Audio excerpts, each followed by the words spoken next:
अर्शदीप सिंग पाजी तुसी छा गए. काल इंडिया आणि ओमानची जी मॅच होती त्या मॅच मध्ये अर्शदीप सिंगने एक नवीन माइलस्टोन पूर्ण केलेला आहे, एक नवीन रेकॉर्ड आपल्या नावावर केलेला आहे. तो पहिलाच इंडियन बॉलर ठरलेला आहे ज्याने हा माइलस्टोन पूर्ण केलेला आहे, हा रेकॉर्ड आपल्या नावावर केलेला आहे. अर्शदीप सिंगने कालच्या ओमानच्या मॅच मध्ये T20 इंटरनॅशनल मॅचेस मध्ये 100 विकेट्स पूर्ण केल्या आहेत, 100 विकेट्स. आणि तो पहिलाच इंडियन बॉलर ठरलेला आहे ज्याने T20 इंटरनॅशनल मॅचेस मध्ये 100 विकेट्स पूर्ण केलेल्या आहेत. जसप्रीत बुमराह असेल, हार्दिक पांड्या असेल, युजवेंद्र चहल असेल, आतापर्यंत कुणालाही T20 क्रिकेटमध्ये 100 विकेट्स घेता आल्या नव्हत्या. त्याने 64 T20 मॅचेस मध्ये 100 विकेटचा माइलस्टोन पूर्ण केलेला आहे.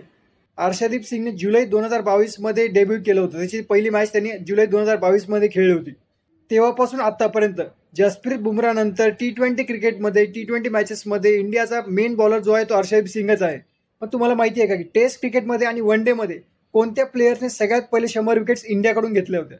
टेस्ट क्रिकेटमध्ये सगळ्यात पहिले 100 विकेट्स इंडियाकडून विनू मंकड यांनी घेतल्या होत्या. विनू मंकड यांनी 23 टेस्ट मॅचेसमध्ये 100 विकेट्स घेतल्या होत्या. आणि वन डे क्रिकेटमध्ये सगळ्यात पहिले 100 विकेट्स इंडियाकडून कपिल देव यांनी घेतल्या होत्या. कपिल देव यांनी 77 वन डे मॅचेसमध्ये 100 विकेट्स पूर्ण केल्या होत्या.